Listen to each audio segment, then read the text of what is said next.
കൊച്ചിയിൽ നിന്ന് ലാവോസിലേക്കുള്ള മനുഷ്യക്കടത്ത് കേസിൽ ഇടപെട്ട NIA പോലീസിനോട് പ്രാഥമിക വിവരങ്ങൾ തേടി.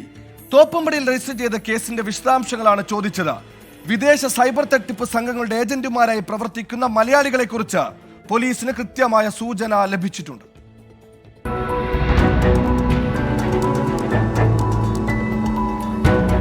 ലാവോസിൽ 100-ലധികം മലയാളികൾ ഓൺലൈൻ തട്ടിപ്പ് സംഘങ്ങളുടെ പിടിയിലുണ്ടെന്നാണ് കണ്ടെത്തൽ. ഇവരെ കബളിപ്പിച്ച് നാടുകടത്തിയ മലയാളി ഏജന്റുമാർക്ക് പിന്നാലെയാണ് അന്വേഷണ സംഘം. ഇന്നലെ പിടിയിലായ ബാദുഷ ഇതിൽ പ്രധാനിയാണ്. ഇയാളിലൂടെ കൂടുതൽ ഏജന്റുമാരെ പൂട്ടാനാകുമെന്നാണ് അന്വേഷണ സംഘത്തിന്റെ കണക്കുകൂട്ടൽ. തട്ടിപ്പിന്റെ മറവിൽ മനുഷ്യക്കടത്ത് നടക്കുന്നതിനാലാണ് NIA പ്രാഥമിക വിവരം തേടിയത്.